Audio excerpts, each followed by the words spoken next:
Welcome and welcome back, everybody. The OK Grognard Network Sunday Guidelines Show.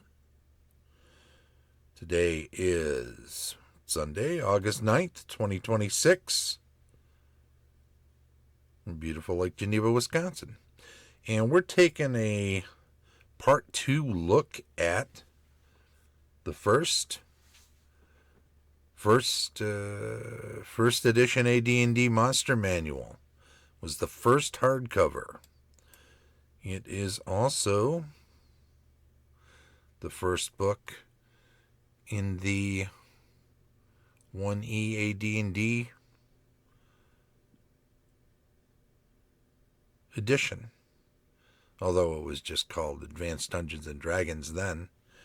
There was no thought right away that there was going to be a 2E, a 3E, a 4E, a 5E, a 5.5, a 6, whatever you want to call where we're at now.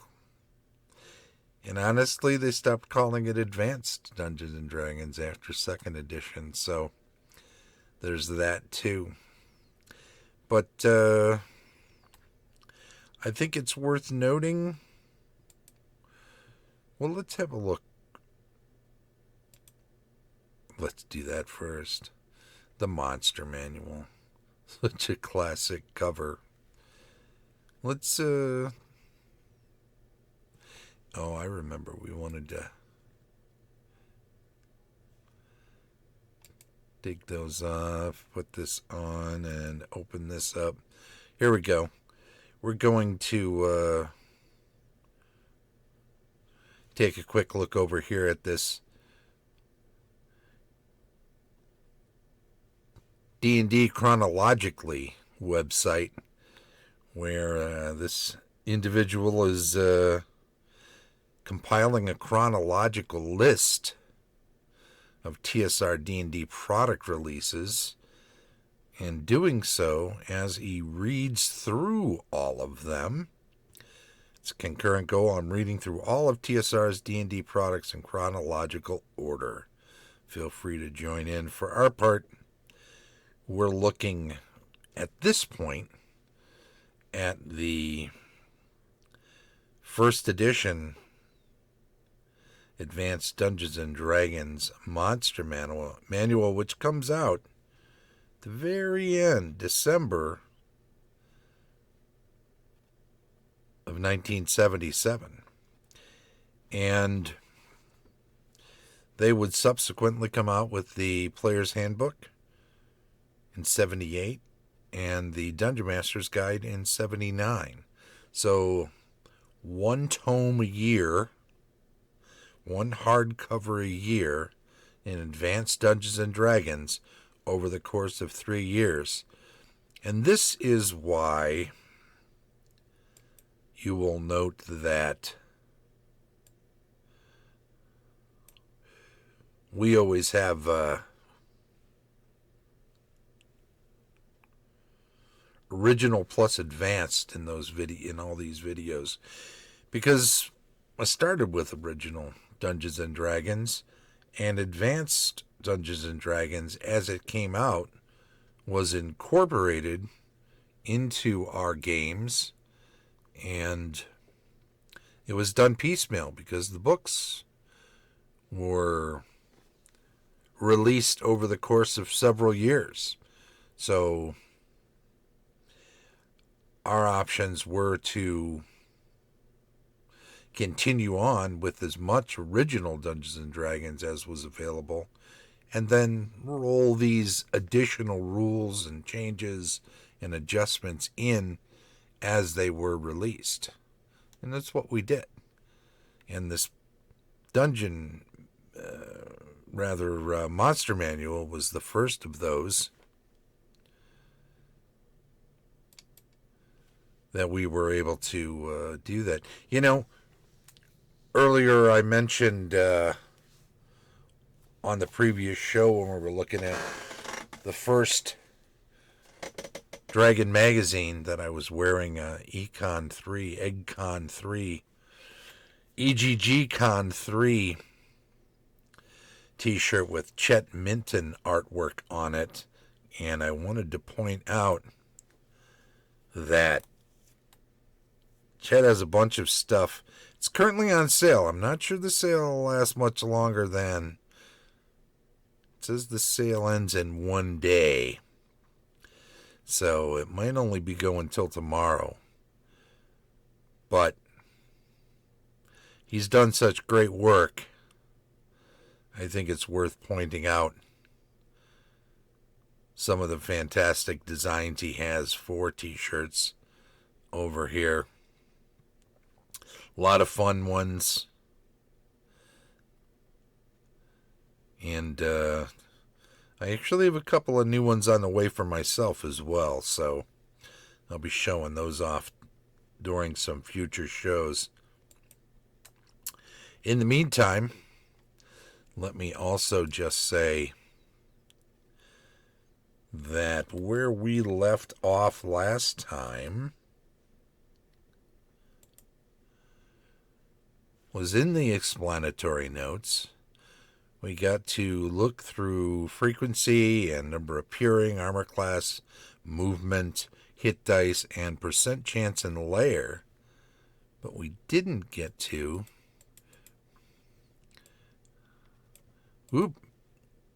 Let's use the hand. Treasure type. So let's pontificate on that for a few moments. Treasure type refers to the table which shows the parameters for various types of valuables which the monster in question might possess. If individual treasure is indicated, each individual monster of that type will carry or possibly carry the treasure shown. Otherwise, treasures are as explained above. Note also that although an encounter occurs in a monster's lair and the monster possesses some treasure type, this does not automatically mean that the adventurers will gain treasure by defeating the monster. Most treasure types show probabilities for various kinds of wealth to occur in the treasure of the monster. If subsequent dice rolls indicate that that form of treasure is not in the monster's trove, then it is not there, and it is quite possible to come up with no wealth, including magic items, of any sort in a monster's lair, despite the fact that a treasure type is indicated.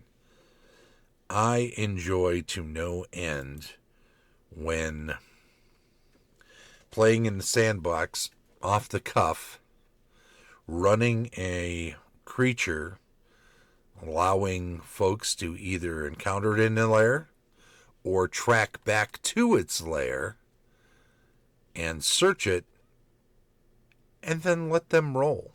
Let them roll dice for me. Let them decide whether treasures are there or not based off of die rolls.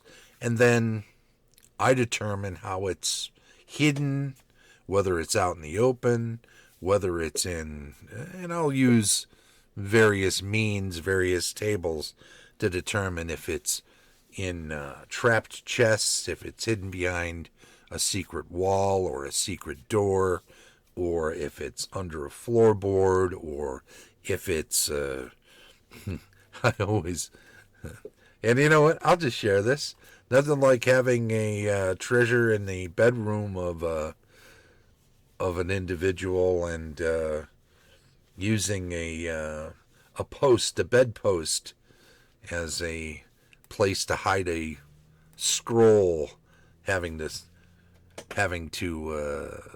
unscrew the knob of a bedpost only to find a hollow area inside with a scroll or possibly a stack of coins or some gems. It's a lot of fun to hide treasure, and it only makes sense that any even semi-intelligent being is not just going to leave stuff laying around in the open. So whether it's in a vase, on a mantle, or maybe hidden in the under the bricks in a hollowed out spot below a fireplace or some other hidey hole, There's a good chance that it's not just out in the open. So always keep that in mind, even if you're doing treasure on the fly. To continue, adjustment downward should always be made for instances where a few monsters are encountered. Similarly, a minor adjustment upward, Gary throws in minor there, might be called for if the actual number of monsters encountered is greatly in excess of the mean.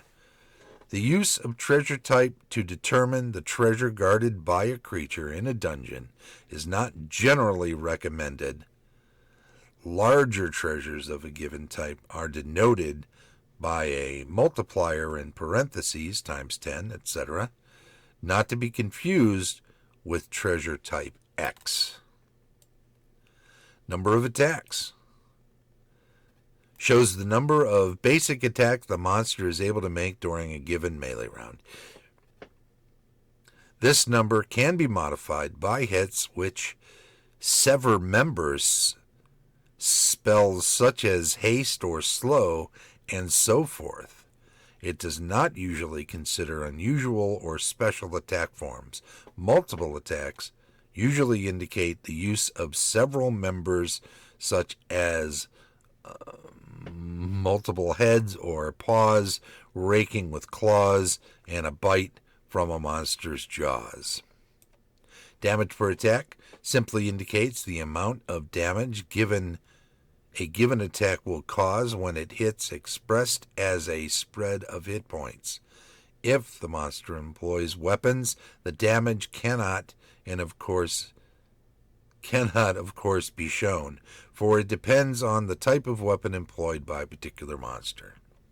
Special attacks detail such attack modes as dragon breath, magic use, etc. The full explanation of the mode is detailed in the material describing the monster. Special defenses are simply what the term implies and are detailed in the same manner as are special attacks. Magic resistance indicates the percentage chance of any spell absolutely failing in the monster's presence. It is based on the spell being cast by a magic user of 11th level and must be adjusted upwards by 5% for each level below 11th or downwards for each level above 11th of the magic user casting the spell. Thus, a magic resistance of 95% means that a 10th level magic user has no possibility of affecting the monster with the spell, while a 12th level magic user has a 10% chance. Even if a spell does take effect on a magic resistant creature, the creature is entitled to normal saving throws. Note also that the magic resistance of a creature has an effect on certain existing spells such as Hold Portal, where it indicates the probability of the magic resistance shattering the existing spell. Remember that in the presence of?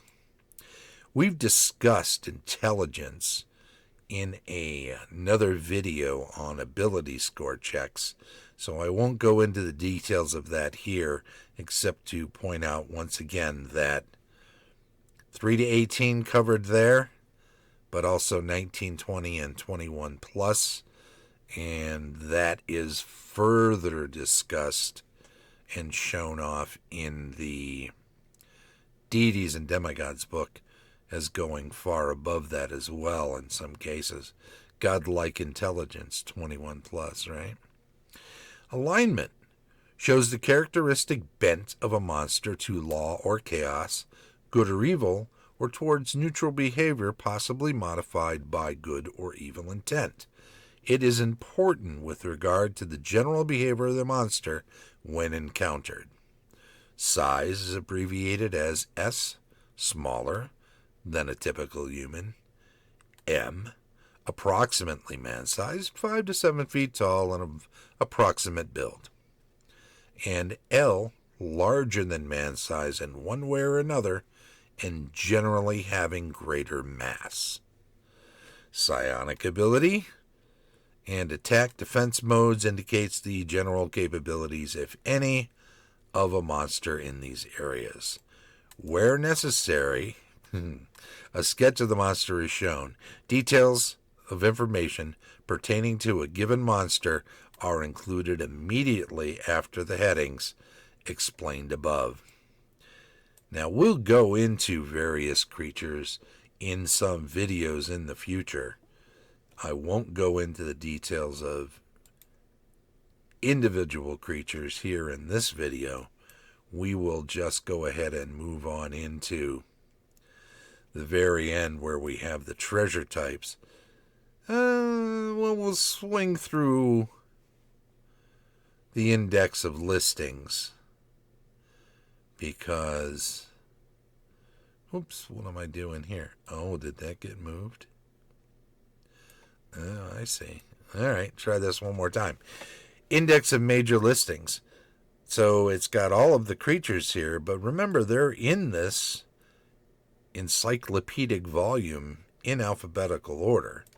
So not a lot of surprises to be seen here, except that you can quickly look here to find what page something is on, and also to get a listing of, say, all the different demon types, all the different devil types, the different bear types, beetle types, and so forth.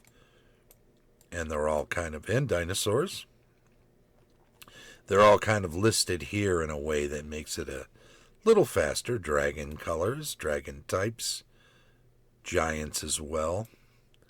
A little easier to see them all. Elementals, different types of elves, halflings, not hobbits. So what's going on there? They had settled that prior to this. Nagas, one of my favorites. I love using guardian Nagas. They are a favorite of mine without a doubt. And we get through zombies at the end there. Wonderful picture by, there's a guardian Naga, Dave Sutherland. And then there's a whole listing at the back here. But what we want to do, let's see here. Let's go to this appendix on treasure types. So, 26 different types here. And you'll notice that there are a number of types, many, many nils in here.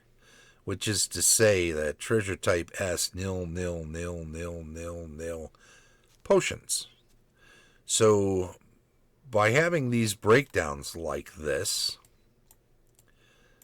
it allows you to have creatures who might have a full spread of different types, copper, silver, electrum, gold, platinum, gems, jewelry, maps, or magic. I think a lot of people don't use maps often enough.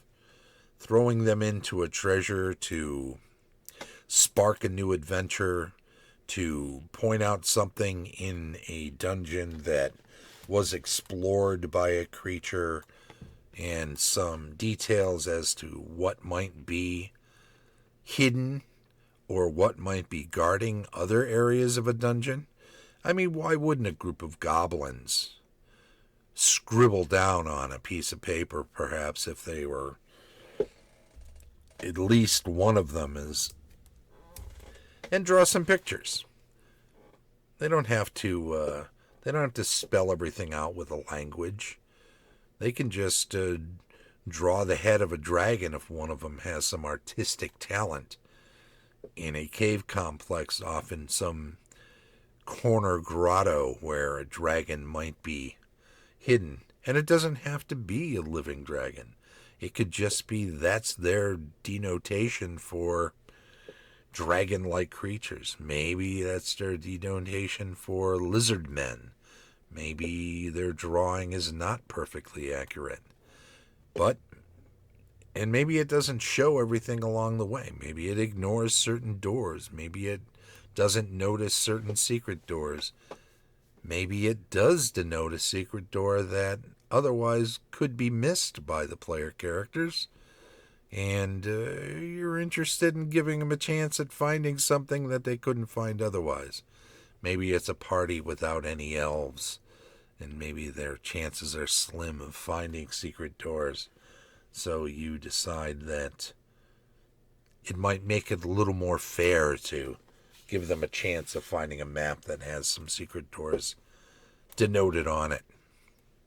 Any which way you cut it, it allows you to do some things with a treasure that you might not have a chance to do otherwise.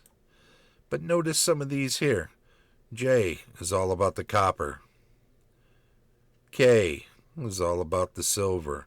Electrum here for L. M, we're talking gold. The rest are nil. Platinum, 1 to 6 pieces per individual. You've got down here with Q, just some gems. Down here, gems and jewelry and some magic with U. So all sorts of different ways that these treasures are divided and split around so that these various types are set but easy to follow.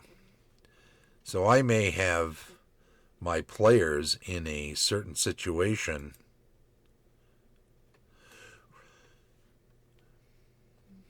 roll me percentage dice, roll me percentage dice, roll me percentage dice. Now, I don't always automatically, especially since I know some of them know these tables, I don't always say in advance. I might roll a 6-sider and say 1, 2, 3 it's high, 4, 5, 6 it's low, and then have one of my players roll percentage dice, and if it's high, well, 61 or above. And there's 1 to 10 gold, for instance. Or 1, 2, 3, it's low. Odds or evens I might do behind the screen. And then allow them to roll the various categories. And sometimes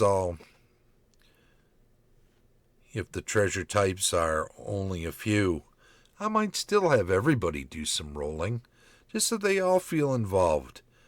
And sometimes I've already determined from my rolls behind the screen that some of it's happening, and I'm just keeping the excitement levels high at the table. But in any event, once we get into the magic tables, then we're rolling for all sorts of other things. Now imagine that with these various treasure types and stuff, some of this was figured out in advance by Gary that really doesn't get delineated as far as magic until the Dungeon Master Guide comes out in 1979, 2 years later. So he was obviously already working on some of this alongside of it, in tandem with this. And these percentages create a certain type of campaign, a certain level of campaign. There is a balance to all of this that's hard to fathom until you actually run a game or two or a campaign. And I encourage everybody who's never tried to please go ahead and do so. We got a few minutes left, so let's take a quick look at the final couple of pages of this tome here, because it's going to show other fantasy and science fiction titles from TSR, and they include science fiction there because of, well, you'll see. Player's Handbook, So this is a later printing which included some of these things. Dungeon Master's Guide, Monster Manual, Deities and Demigods, World of Greyhawk, Dungeon Master's Screen, got the player character record sheets, permanent character folder and adventure record sheets, non-player character record sheets, all sorts of things. Rogues Gallery. I've done a video on that in the past. Dungeon Master's Adventure Log. I went over that as well. Modules, not really my forte. Since I have played in some of them and haven't really run any of them, I'm familiar with them, having them 50 years in the rearview mirror at this point. But since I've always gone homebrew with my setting and didn't pluck any of these and plop them into them, I really don't know them all too well. I mean, I've run some of this stuff in Giant Series, and I played through them way back in the day. Now we've got the Dungeons and Dragons game family, which includes basic Dungeons and Dragons complete basic game set with the Keep in the Borderlands. We're going to look at some of that stuff too in the not too distant future, because there's some interesting aspects to that as a great tutorial module, which was why it was included in the basic game set. Introductory modules, Search of the Unknown, Keeper of the Borderlands. We've got Dungeon Geomorphs, Outdoor Geomorphs, Monster and Treasure Assortment, which we have looked through as well on this channel in a video, so look that up too. Dungeons and Dragons character record sheets, we talked about that. Collector's editions, all of these from the original, and these are the supplements that they included with AD&D. And then we've got Dragon the Magazine, Chainmail, Medieval Rules, Dungeon, the board game, 1 to 8 players, Gamma World, and so on and so forth. So that's pretty much everything that's in this. Yeah, just the back cover. So I guess we will close it out for now. We'll come back and we will look at various monsters and monster types and groups of monsters in future videos and break them out. Occasionally we'll do that because I want to refresh myself on one or two of them before using them in a game, or will have already done that and then used them in a game, and then I want to just talk about how I used them. I think that'll be fun to do.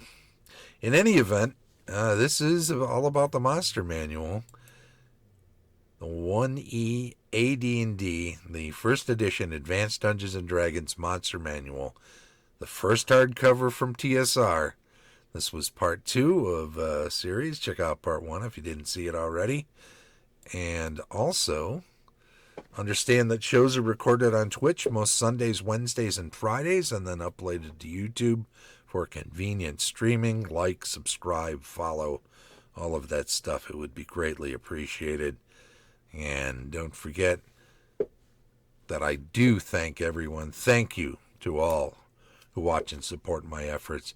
Please back the channel, even at the free level on the patreon.com site, link in the show notes, and a whole listing of all these excellent people that are already people that support me on Patreon. And there's a free level, so don't be shy about it. This is the OK Grognard Network. This was a Guideline Sunday show. You have OS Watch on Wednesday, and this week we'll be looking at Dragon Days Fantasy Festival, which is coming up in October 3rd and 4th, first weekend. And Periodicals Friday. Earlier today we recorded, a little bit late, the second part that was looking at Dragon Magazine, the first issue, We'll be doing some more with other periodicals, including Later Dragons and strategic reviews and more. Thank you very much. It's very much appreciated. Bye-bye.